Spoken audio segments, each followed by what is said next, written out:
তো hello viewers, কেমন আছেন সবাই? আশা করি সবাই ভালো আছেন। এখন আজকে চলে আসলাম বিলপাড়ে। এখন বিলপাড়ে আপনাদের কিছু দেখাবো না, কিন্তু আমার লাইফের কিছু ঘটে যাওয়া কাহিনী আপনাদের বলবো।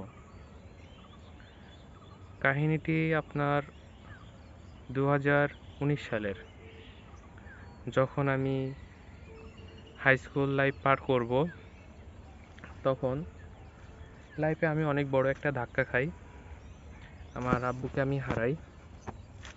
তো তখন থেকে আমার জীবনের স্ট্রাগল শুরু। আর এই যে স্ট্রাগল যদি আমি না করতাম, তাহলে আজ হয়তো আমি এইখানে এসে পৌঁছাতে পারতাম না। আপনাদের এত ভালোবাসা আমি কখনো পেতাম না। আমি মানি যে আল্লাহ যা করে মানুষের ভালোর জন্যই করে, যার জন্য আমি কখনো হাল ছাড়ি না। আমি যে কোনো কাজে গিয়ে ধরা খেলে আমি হাল ছাড়ি না কখনো। আমি কাজটি যতদিন না পর্যন্ত ওইটাতে ভালো কিছু না দেখছি, ততদিন ওই কাজটা আমি করেই যাই। কারণ একটাই, যে আমাকে একজন একদিন একটা কথা বলছিল, জীবনে কখনো হাল ছেড়ো না।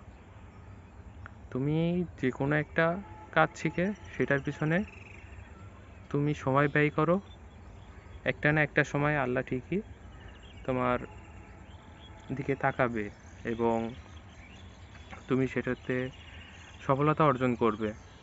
আর এটা আমি মানি, কারণ এটা আমার জীবনে ঘটে যাওয়া এরকম অনেক কাহিনী আছে, যেই জিনিসটা আমি শিখছি কিন্তু সফলতা পাচ্ছি না। তারপরেও আমার মন ভেঙে যাচ্ছে যে আমি এই কাজ করে কি হবে, এই কাজ করে আমার সময় নষ্ট হচ্ছে, অর্থ নষ্ট হচ্ছে। তারপরেও আমি কিন্তু করে গেছি। করে যাওয়ার পরে একটা না একটা সময় দেখছি যে সেই কাজে সফলতা পাইছি, কিন্তু একটু সময়ের ব্যবধান। হয়তো আমার সাথে অনেকেই একই কাজ শুরু করছে, অনেকেই তাড়াতাড়ি সাকসেস পেয়ে গেছে, অনেকে দেরিতে সাকসেস পাইছে আমার মতো। আবার এমনও অধিকাংশ মানুষই আছে এরকম, যারা কোনো সাকসেসই পায় নাই। তারা শুরু করার আগে প্রথম ধাক্কায় তারা এটা ছেড়ে চলে গেছে। এটার কারণ কি জানেন? তাদের ধৈর্য কম।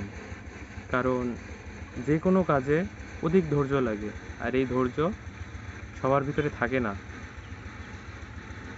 এখনকার যুব সমাজ নষ্ট হচ্ছে বিভিন্ন সঙ্গে, এভাবেই সব নষ্ট হচ্ছে। কিন্তু আমি বলবো যে এভাবে সময় ব্যয় না করে